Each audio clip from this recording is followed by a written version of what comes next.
Children. Oh, the recording just got started. There's no claim that it was a violation of parental rights to deprive parents of the right to make medical care decisions for their children with consultation from doctors, regarding best practice medical care. There was no consideration of a claim like that, nor a claim that the legislature, as I mentioned before, is like there was no claim that the legislature intentionally was targeting transgender people to deprive them of equal rights under the law. And so those are still two avenues under which a law like Tennessee's law could be challenged in federal court. And I just want to make sure that that's ultimately clear. So that's what the Supreme Court did. It leaves to another day the question of other laws that discriminate against transgender people, whether those could be laws that face this, like, could be unconstitutional for discriminating against transgender people as sex-based classifications. Okay. And then it also leaves open other challenges that are based on showing that the legislature had intent to harm transgender people, and other challenges, including parents' rights challenges. So that's all left to another day. And it doesn't answer anything about Title IX, the law against education discrimination, and it doesn't disrupt the law around employment discrimination, because I don't know if you all remember, but back in 2020, the Supreme Court said that Title VII, the federal law that protects against employment discrimination, that if you discriminated against transgender people, that's sex discrimination, and that violates Title VII. So that's still the law of the land, according to the Supreme Court in this case. One thing I think is really interesting and worth noting, and I just really want to make sure to hammer this in. So, of course, the dissenting justices in this case were Justice Sotomayor, Justice Kagan, and Justice Jackson. And those three, we can, always count on them to be on the right side of history when it comes to issues that are important to us, and this was no exception. One interesting thing is that Justice Alito agreed with the outcome, but he wrote separately and he made the point in his separate decision that when the court says this is not discrimination against transgender people, it's probably wrong, because it probably is discrimination against transgender people. And so Justice Alito, who's, by some accounts, the most conservative justice on the Supreme Court, he thinks it's okay to discriminate against transgender people, but he was almost laughing at how these justices had the majority had to tie themselves in a knot to try to say that this law does not discriminate against transgender people. And I just think that it's worth noting. And I think it just shows that the court wasn't prepared to make this big determination that it's always okay to discriminate against transgender people, but they wrapped themselves in a knot trying to say this wasn't discrimination against transgender people. So what does that mean for other litigation in New Hampshire and elsewhere when it comes to issues affecting transgender people, particularly in light of anti-trans laws that are being passed in the current legislative session and in past legislative sessions and in future legislative sessions? So the law that it just got passed that we're going to hear more about in New Hampshire this session, and just got signed into law, that HB 377 is very similar to Tennessee's law, right? And so that raises some serious concerns. It raises a serious challenge about what litigation could look like against, challenging the constitutionality of a similar law. But as I said before, it does not foreclose all options. We have other options that we're seriously considering. And I just want to make that 100% clear that we are considering what options we have in order to pursue litigation to challenge the constitutionality of HB 377, whether that's challenging in federal court under the U.S. Constitution, or perhaps even in state court under the New Hampshire state constitution. And so I just want to say all options are on the table. While the Supreme Court foreclosed some of the strategic options we have in this decision in U.S. versus Scrimetti, we still have options and we're considering them. So please do not lose heart that we're going to fight back, okay?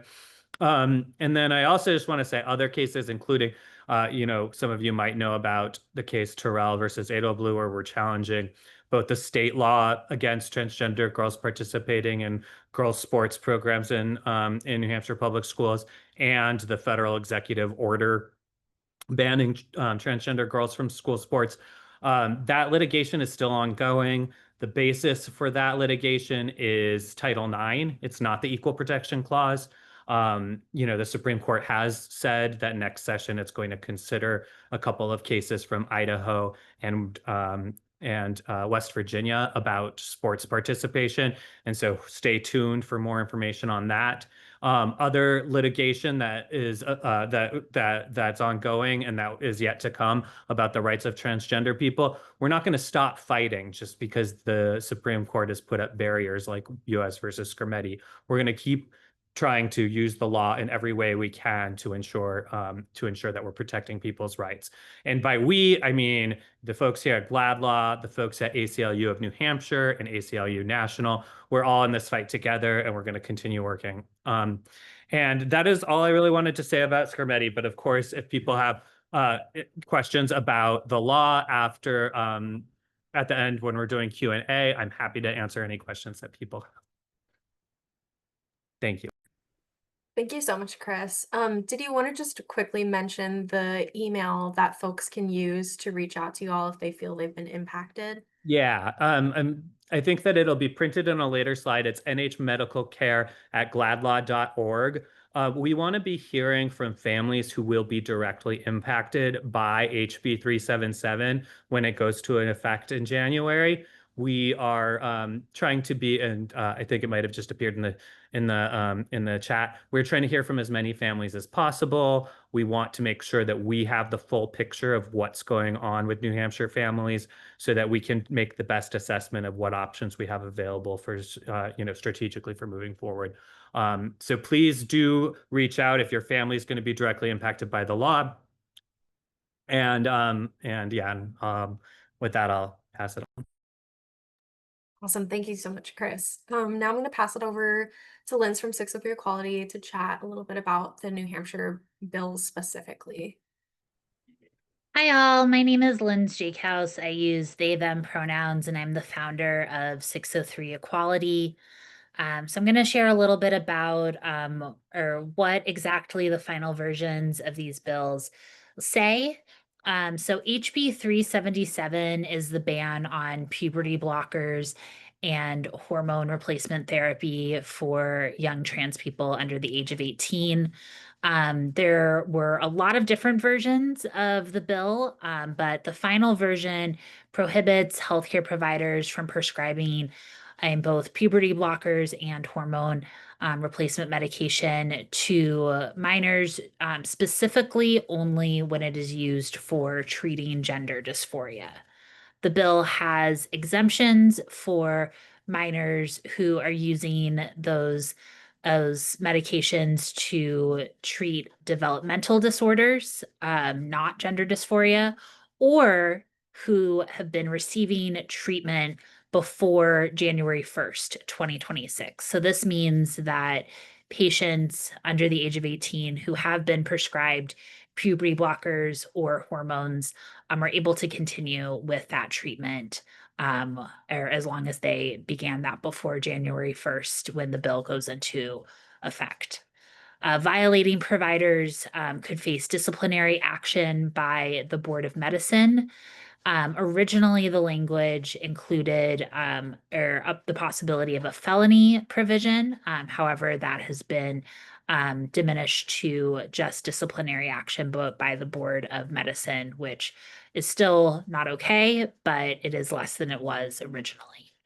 And then it also creates some additional avenues for lawsuits against providers. HB 712 was originally written as a ban on top surgery for minors, but they added basically every conceivable gender surgery with quotes to the bill, except when that surgery is quote unquote physiologically necessary or reconstructive. And so that means that a non-transgender boy who has unwanted breast growth could receive top surgery to diminish those breasts, while a transgender boy could not, which of course is discriminatory. And then this bill Also says that providers could face disciplinary action by the Board of Medicine and also creates avenues for lawsuits against providers. However, referrals for these surgeries are no longer barred. So providers can still refer patients out of state to other providers. And again, we do want to celebrate one small win that we won't have to worry about for the coming year. So Governor Ayotte did veto HB 148, which would have rolled back New Hampshire's non-discrimination protections for transgender people in bathrooms, sports, prisons, and jails. And so we are glad that Ayotte vetoed that bill, which would have been really difficult to enforce and would have empowered anyone who feels like it to be a self-appointed enforcer, including in restrooms, which would have blocked transgender people from a lot of participation in public life. And then HB 148 also retains that no person shall be denied equal access to public accommodations, which also encompasses healthcare providers. So Kelly Ayotte's veto message was not a glowing endorsement of transgender rights. She still gave a lot of weight to the opposition's arguments. However, at the end of the day, there will not be a bathroom ban in New Hampshire or similar discrimination in locker rooms and prisons. So we do want to celebrate that, and there's still more work to do. And with that, I will pass it off to Harvey Feldman, who's going to talk a little bit more about what this all means for families. Thanks, Linds. Thanks, everybody. My name is Harvey Feldman. My pronouns are he and him. I'm a licensed clinical mental health counselor in New Hampshire. I work a lot with trans and queer youth and their families. Also, I'm here with my Granite Pride of New Hampshire hat on, Granite Pride New Hampshire, which is a social and support organization in Concord. So I just want to talk a little about what folks can do in terms of medical and mental health care given the passage of these laws. And I just want to say, Linds, I don't know that you would ever do this for yourself, but a lot of the harm reduction that exists in the slide before is because of the work of a lot of people on this call. Particularly, I don't want to shout people out if they don't want to be, but Linds, the work that you and others have done, lots of people on this call, has been unbelievable. These bills are bad, but they could have been so much worse if folks did not just work and work and work for months and months and months to ensure that. So harm reduction is powerful, and I thank you so much for the work that you all have done. So having said that, so here's what this means. And I'm right in my own way of the text, sorry. So as Lynn said, right, surgeons are no longer able to operate on minors. This is specific to transmasculine top surgery. But effectively, that's been the case since last summer when I don't know if it's the first, but the bill that former Governor Sununu signed, though top surgery wasn't included in that, it effectively was. And so for about the last year, there haven't been any New Hampshire surgeons who have felt comfortable enough to perform top surgery on minors. That would typically happen on folks about 15 or 16 to and older, after psychological assessment, after therapy, after lots of family support. But essentially, that's not been the case for, I would say just about a year, maybe a little bit less. All referrals are being made to out-of-state providers, and I'm going to talk about that in a minute, but primarily Massachusetts, Boston area, Western Mass, a little bit in Vermont, Maine as well, New York, Connecticut, essentially the Eastern Seaboard, right? And some of this is limited by access and how easy it is for folks to travel and disrupt their lives. But depending on what feels feasible, there are options, but those options are much further away and require much more logistical and financial challenges with them.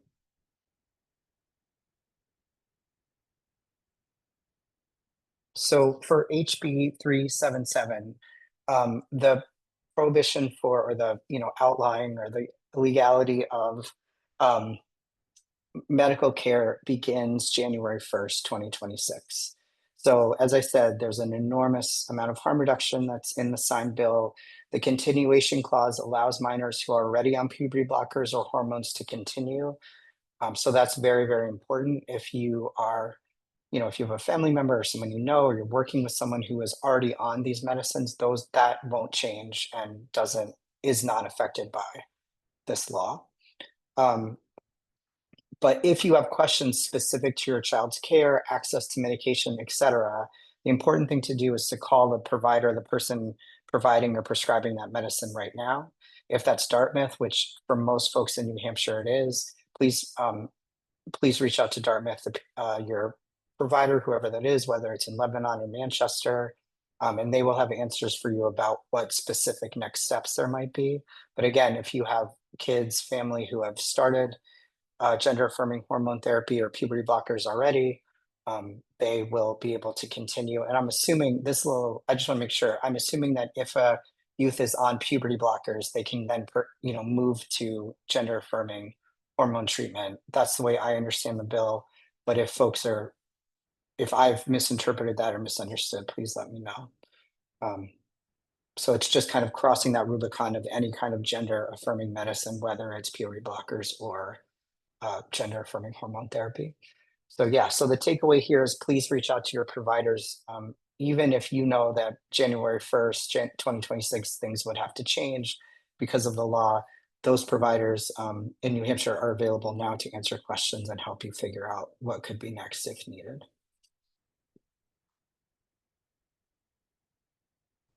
So for minors who have not started puberty blockers or hormones as of January 1st, 2026, excuse me. So clinics such as Dartmouth Health Children's will continue to provide full service gender care to kids, teens, and young adults. Services have not been interrupted and there's no intention for those to change or a plan for that to change. It might be that they are prescribing, won't be able to prescribe for kids who haven't started. I mean, that it will be the case because of the law. But as of right now, until we get to January 1st, nothing has changed. And so if you are a family who is trying to establish care with Dartmouth, I would continue to pursue that. And I would please know that they are aware of this January 1st deadline, of course. And so they're working to work with as many families as they can to establish care when it's medically and psychologically appropriate. So if Dartmouth is not an option because of timing, the other thing that we want folks to know is that Dartmouth can still help with referrals or knowledge or understanding of what might exist in other states. I won't use the R word, but they have knowledge and information that they can impart, especially while we're still in 2025. I've heard folks say a lot like, well, Boston Children's is a great option. And of course, Boston Children's is an amazing, amazing place. I would not assume based on my experience in the last 18 months with them that they are ready and able to take, an overflow of lots and lots of New Hampshire kids. So one thing to understand is that Dartmouth has relationships and knows what, for example, what Boston area providers, what Western Mass area providers, what Maine providers, Vermont providers are able to take, new patients.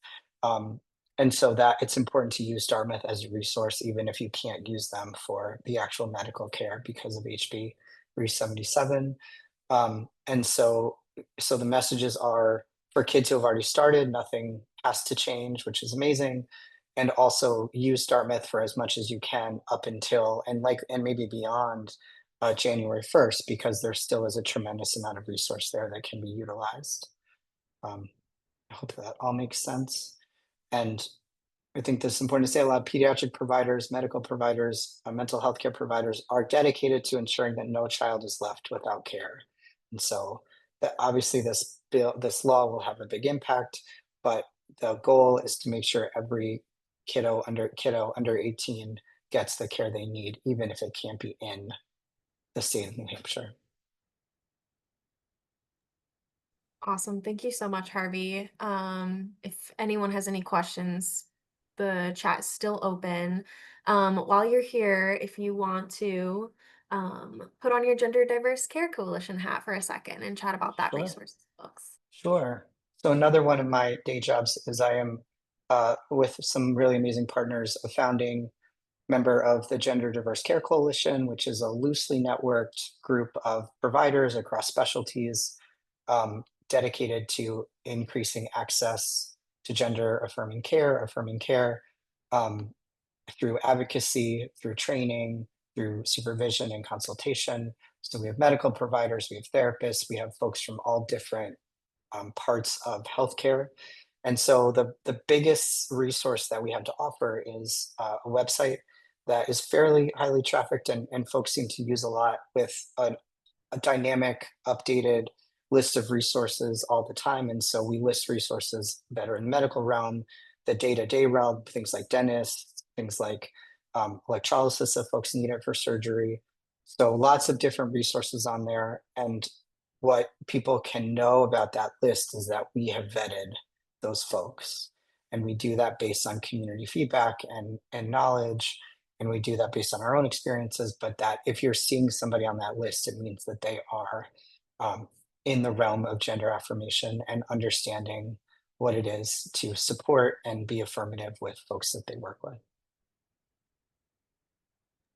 Awesome. Thank you. And I'd love to, I see Alissandra is on the call with the Queer Care Fund. Alissandra, feel free to come off mute if you want to chat about that resource for folks that reach 18. Sure. Awesome. So I'm with the Reproductive Freedom Fund of New Hampshire, and we have a project called the Queer Care Fund where we help cover healthcare costs related to receiving gender affirming healthcare at both Equality Health Center and Levering Health Center. There's really nothing you have to do other than show up to those centers and say that you have a financial need, and they will make sure you get that care. And then we are helping them cover the costs of that. The very exciting part of this project right now is we're expanding like a lot of the other programs we have to continue to support LGBTQ patients in different ways because of like how need is increasing. The biggest thing we're doing right now is starting a driver network of folks that can drive people to their appointments. We do that with abortion patients right now, but a lot of folks, especially in more rural areas, need rides more consistently, especially to the clinic as queer people. So if that sounds like something you'd be interested in joining at all, this is a form to sign up. We're actually holding our very first training tonight in like half an hour for that. And then we'll be driving folks to Levering Health Center and Equality Health Center, and eventually hopefully Dartmouth as well. But yeah, definitely support the Queer Care Fund if you want to be a part of supporting ongoing access to LGBTQ care here in New Hampshire. Thank you so much. I'm so glad you could be here. Awesome. I'd love to now pass it over to Chris to chat about GLAD Law Answers and some other resources that you all have. Yeah, when people are struggling with legal questions, I think it's really important that you all know that there is a resource out there for LGBTQ people in New England to get legal resources and help with questions. It's free. It's available to anyone. It's GLAD Law Answers. We'll take any call from anybody. And we have a staff of, a great staff plus amazing volunteers. They're non-lawyers, right? Which can be really, really helpful because there are a lot of restrictions on what lawyers can do and say without actually, representing you. And so they can offer a lot of support without the big commitment of lawyer representation. But then they go a step further too, and they communicate back to us what they're hearing from people. And so I really do encourage people to reach out because it helps us assess where the greatest needs are in the community and where we should be directing all of our efforts as attorneys when it comes to how we litigate and do other kinds of advocacy in New Hampshire. So please reach out to GLAD Law Answers. Our website is, great. You can fill out a form or you can call and talk to somebody live or email. And so there's also an email address, again, nhmedicalcare@gladlaw.org. That's there for people who are directly impacted by HB 377. We really want to hear from you. I've been trying to get in touch with as many families as possible who are going to be impacted directly by the law. And that is, for surveying purposes, we want to assess what it is we can do strategically in terms of litigation, if anything. And we need to hear from families in order to do that. This is definitely no commitment. If you reach out to that email address, it doesn't set you on a path that you can't turn back from or anything like that. And believe me, totally confidential. Both with GladLaw answers, and if you reach out to that email address or just talk to me directly, I can guarantee you confidentiality and that your name's not going to be made public just because you reached out and we had a conversation. So I want to make sure people know that those resources are available. Also, for name change and document changes, including New Hampshire birth certificates, I know it's been really thorny out there with New Hampshire courts when it comes to those issues. I encourage you to reach out to GladLaw Answers, because we have a free lawyer service that provides legal support for people who are going through the process of changing your name and changing your IDs, including your New Hampshire birth certificate. So please reach out if you're struggling with those questions as well. Thank you. Awesome. Thank you so much, Chris. Now I'm going to invite Jess to come off mute to chat a little bit about some more resources and all of the amazing things that New Hampshire Outright is doing. Awesome. Thank you so much, Kat. Hi, everyone. My name is Jess Goff. I use she, her pronouns, and I'm the Education and Training Director at New Hampshire Outright. And today I just wanted to tell you a little bit more about some resources that exist, both through New Hampshire Outright and some crisis resources as well. So a little bit about New Hampshire Outright. We provide support for LGBTQ plus youth and families, as well as trainings for folks. We offer youth groups for LGBT youth and allies weekly. We're based out of Portsmouth, but we also have now partnered to offer groups with Manchester True Collaborative in Manchester, as well as a budding group in Nashua and in Laconia, with more to come. So definitely great options there, as well as some online supports, a caregiver support group that meets hybrid, statewide GSA network, and more. So would definitely encourage folks to either reach out or check out our website. I also want to acknowledge, and we'll talk in a moment more about kind of processing everything that's happening and grounding ourselves in it. But ahead of that, really wanted to offer some crisis resources. And when I say crisis, I say that really as an encompassing term. And so I think sometimes when people think about the hotlines that exist, they think that they're only able to reach out if they are actively really in a deep crisis. But we really want people to know that they should be reaching out early and often, and none of these resources will be upset with you reaching out. It's so much better to reach out early and to get that support, even if you're just having a hard day. And so the resource that I like to recommend for LGBTQ plus youth is the Trevor Project. They have a 24/7 hotline, chat line, and text line that is open to LGBT youth and young adults. Families are also welcome to call, and they won't turn anyone away. There's also the Trans Lifeline, which offers peer support. So it's by trans people for trans people, which is amazing. And they function Monday through Friday, and I threw the hours on there, as well as the LGBT National Hotline as an option. So there are definitely options out there. And really encourage folks to reach out and to know what's out there and to have it handy, whether it's for you or just for a loved one or for individuals that you're working with. We want to really make sure that this is accessible for folks, especially in the difficult current moment.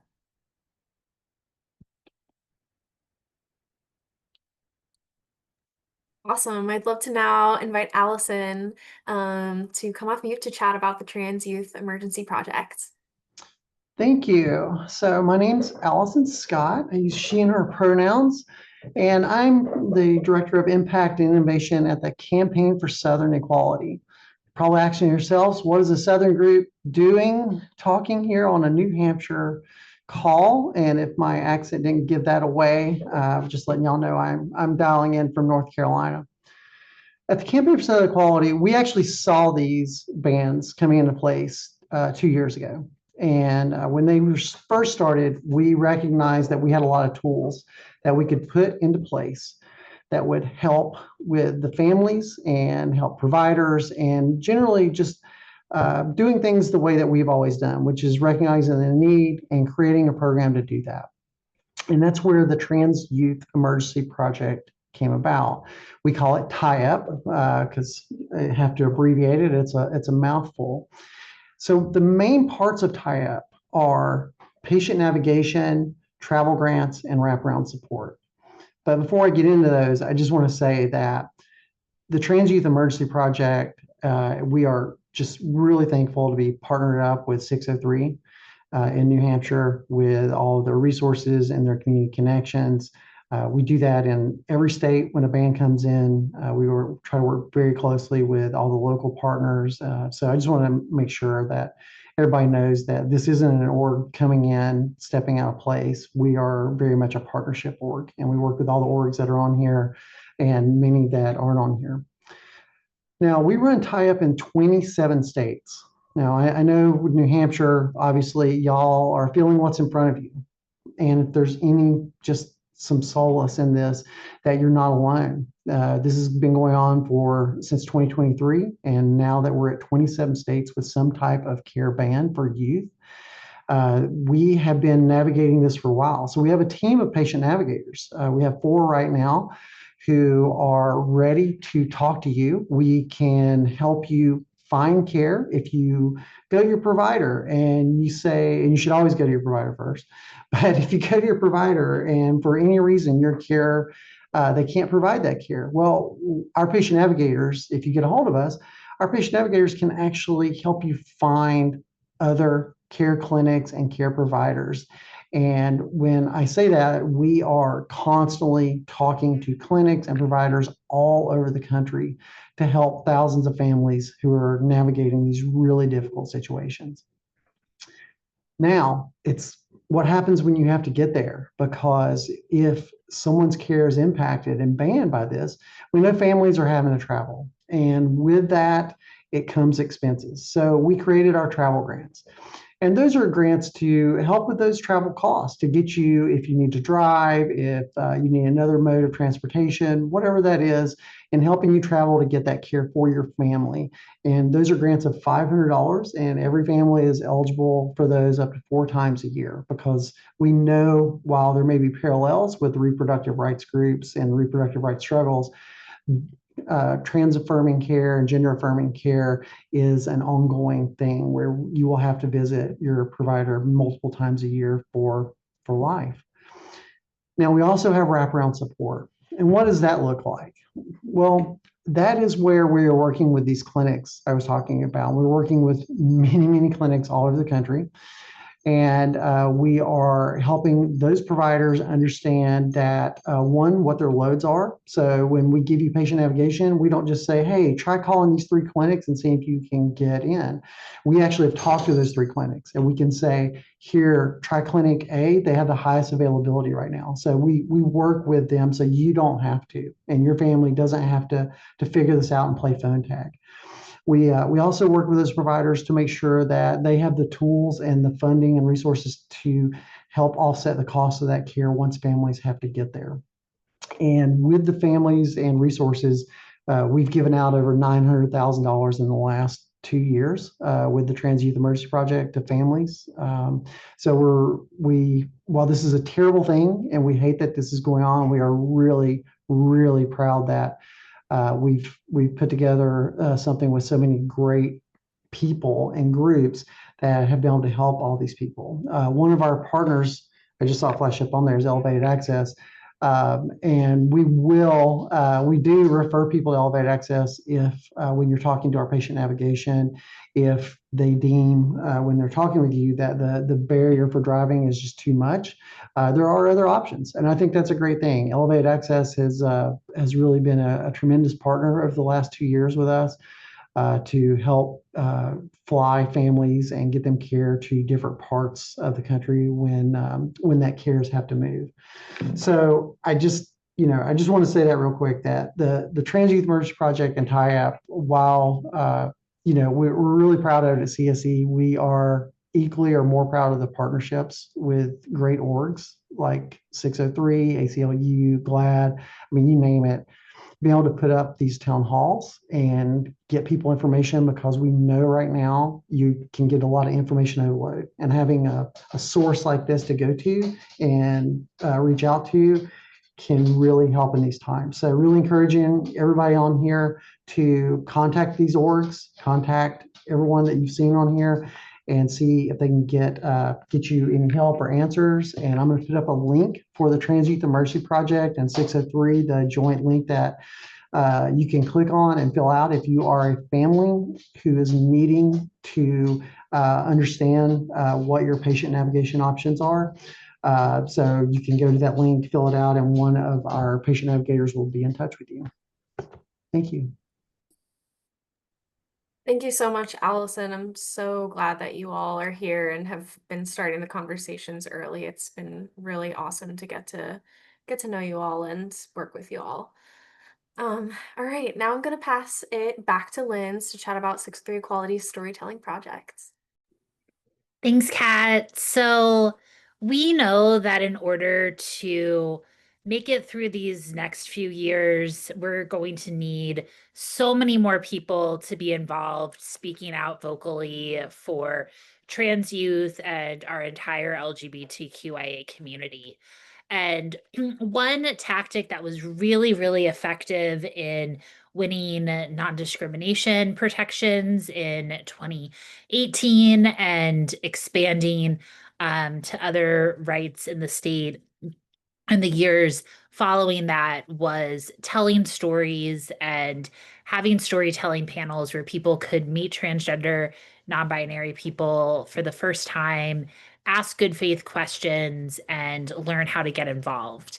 And so 603 Equality is working on holding storytelling panels and not just having those as like a one-off education and things sprinkled throughout the state, but following up with people who attend those events in as many corners of the state as possible so that we can all continue to work together and have follow-up conversations and get people plugged in and active and talking to more and more of their friends and neighbors and getting them involved. And so we have some storytelling hubs that we've created in the New London area, the Plymouth area, Manchester, the Seacoast, and we are working right now on one in the North Country, looking at Littleton and Lancaster in particular. And so there's so many ways to get involved, whether you're a transgender person who wants to share your own story, a non-binary person. We also recognize that intersex stories are really important, and a lot of people are still learning what it means to be intersex. And we also need a lot of people to do the logistics piece of these events, to secure space, to do outreach to the community. So there's so many different ways to get involved, and we really hope that you'll consider getting involved with a hub near you. Our email to get involved is storytelling@603equality.org, and this will really allow us to build the movement and get more people who support us to take more actions and get people that may have heard some misinformation to talk back to that misinformation and learn just how important it is to support our ongoing work for freedom more broadly in the state. So we really hope you can get involved in helping stories get heard. Thanks so much. Thank you so much, Linds. All right, I'm going to stop recording at this point.